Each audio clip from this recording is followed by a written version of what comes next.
Hello everyone, welcome back to my channel. My name is Will. Thank you for joining me. I hope you're having a blessed day wherever you are in your journey. I recently made a post about a pickup I made on Palmetto State. Discussing with friends, the point came up, do you really have to spend an exorbitant amount of money to build a rifle, or can you just start out with a base and go budget? I also recently had a Geissele 11.5 that I no longer have. I won't get into why I don't have it. To be honest, I don't shoot rifle as often as I do pistol, because how likely are we going to be able to carry a rifle instead of a pistol for self-defense? That being said, I do shoot rifle, just not as often. So it got me thinking, do I really have to spend a lot of money on a Geissele or the Daniel Defense or nice armament? Or can I buy a budget-friendly rifle that has good parts, that's a reliable company such as Palmetto State Armory, and can I go from there while staying in a reasonable budget?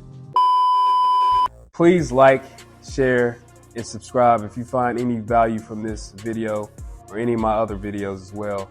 It helps me out tremendously and I really appreciate it.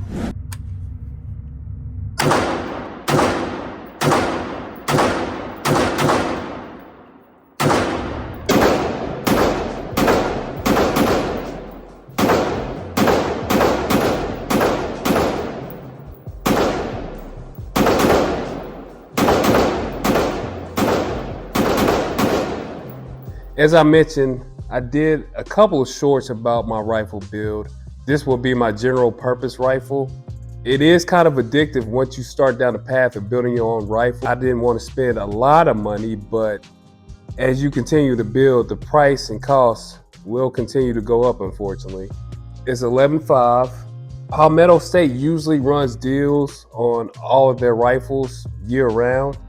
And I purchased the base rifle. It was complete, upper and lower, and I'll throw in a pic of how it looked initially, for around $500. I think MSRP is usually around $800, $900 on these. So it was a great deal. Say what you will about Palmetto State, their products usually work. There are initial hiccups like any other company, but so far this is working for me.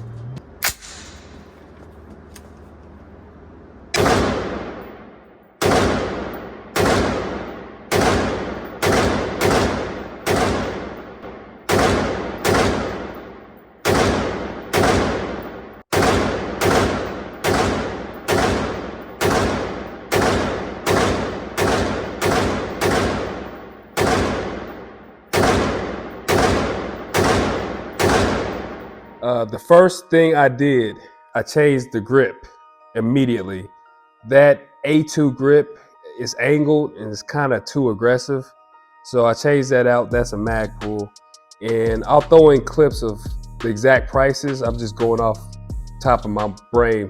But I think that grip was around $20, $25. Let me say this as well. I was going to SBR this, but I plan on getting another rifle soon, and I'll probably SBR the lower.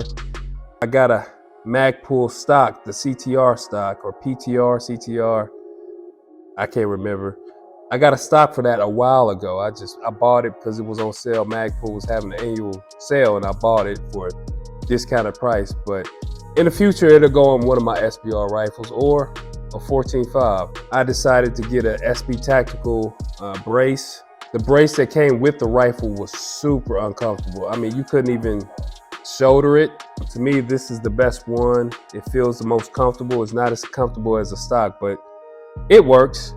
I think that was around $62. I think I got it on sale for $62. Next, I changed the charging handle. This is a Warhammer. If you know about Warhammer, they don't cost as much as Radian or Geissele, but they are excellent. This charging handle helps break up the gas. You don't get as much gas blow back in your face. You will get gas, unfortunately. That's just the operation of the AR-15, but I don't have a suppressor yet. I do plan on getting one soon. It's pretty good. Like I said, it's not a Geissele or Radiant, but it's pretty good. Next, the optic EOTech. I got this on sale at Academy. This is an EXPS2. It's not the 3, but they have so many different models, it's hard to keep up. But this one is decent. It's not night vision ready, but it gets the job done. I didn't want to spend too much on this rifle or an optic. I have an MRO somewhere, Trijicon MRO. I wanted to go with the EOTech. A lot of people don't know EOTech's this holographic sight is, I'm used to red dots, but the holographic sight, I have astigmatism. I can see it way more clearly with EOTechs. Familiar with EOTech, so I wanted to go with this. I think I got it on sale for around $450 at Academy Sports. I plan on getting a magnifier, either the G33 or G45. That is an additional cost, but this will be my GPR, general purpose rifle. So I plan on getting a magnifier. I don't want to go with the LPVO. They're great. They are the new hotness. Everybody puts LPVOs on their rifles, but I'll probably just go with the magnifier. 11.5 inch barrels are the new Mark 18s. They are better than 10.3 or 10.5 because of dwell time. I won't get into the the nitty gritty or the science behind that extra inch and a half. But 11.5 is better. It's just dwell time. I'm not an expert in this subject, but 11.5 is less snappy as well. If you shot a Mark 18 with nothing done to it, if you didn't change the buffer spring or buffer, it's a little snappy. This is a little snappy too, but I probably will change the gas tube and gas block for this eventually, because there is a lot of recoil. You can't see it, but I did change the buffer spring to a Geissele Super Duty or Super 42 buffer. So it's an H2. To be honest, I really haven't noticed much of a difference. Not yet, at least. Eventually, I'll change the gas block and gas tube for this. I did have a weird situation where it was excessive smoke and gas coming off the barrel. I don't know if it's because it's fairly new and I don't have that many rounds in it, but it kind of threw me off. Like I said, I'm not an expert at rifle. I do shoot time to time, but I'll work with my gunsmith to see what I can do to help that. It was very hot and very gassy, and like I said, it kind of threw me off. If you have any suggestions, throw them in the comments. Any comments are welcome. Yeah, it was weird. Actually, this rail was one of the first purchases I made. This is a Midwest Industries quad rail. It is heavy. I just love the way it looks. It's not Daniel Defense, but I'm a sucker for quad rails. It's just that classic Call of Duty, I guess, look. I love quad rails. It is heavy, but it is sturdy as well. So Midwest Industries, I think I got this for around $170 on sale, which I think they go for $250. I'm not sure, but I got it for around $170. Light is a Streamlight ProTac. My wife actually got me this light for Christmas one year, which, thank you, baby. I love this light. Streamlight has never gave me any problems, and I'm gonna be honest, I don't want to spend that much on a light. Surefires are excellent, but I don't want to spend $300 on a weapon light.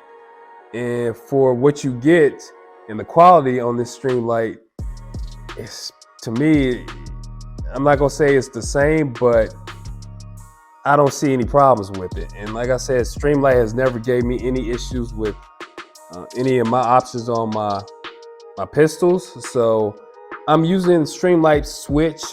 This one is just for momentary. This top one is for constant on.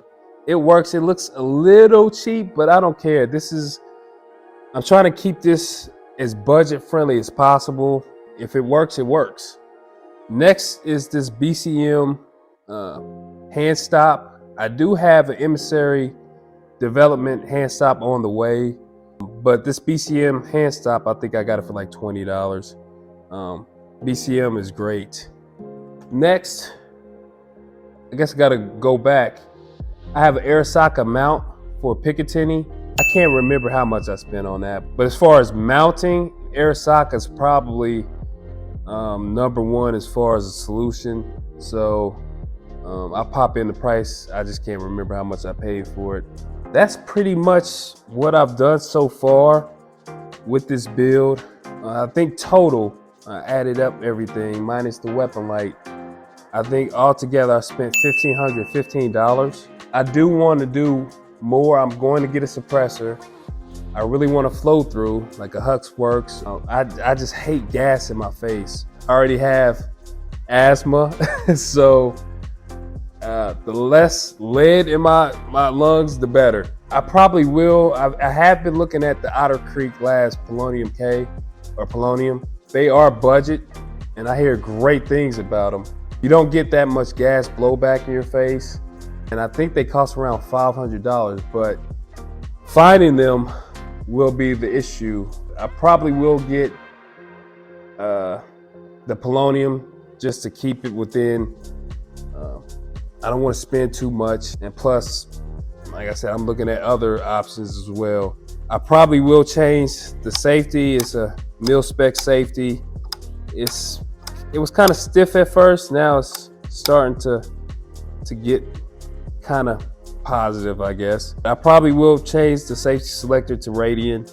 I'm thinking about changing this once I get a suppressor, changing the charging handle to either Radian or Geissele. I think it's called the Airborne, and the Radian is Raptor SD. So suppressor, safety, charging handle. I'm still thinking about SBR in this, but I don't want to spend that $200 tax stamp or whatever. But my wife is also from the New England area, and I would like to take one of my rifles up there with me one day. So I always have a pistol. I kind of don't want to SBR it yet. I can take it up and have it travel with me. So that's it for now. I just want to give you guys an update, and I'll probably do another video once I completely finish building this rifle. Jump in the comments and let me know if you have any suggestions on what I can do that's budget minded. And like I said, I don't want to spend too much. I've already spent a lot more than I wanted to. My thing is, I didn't want to spend $3,000 or $2,500 on a rifle. It's a budget, do it all rifle or pistol. ATF sucks. Anyway, as always, be safe. Until next time.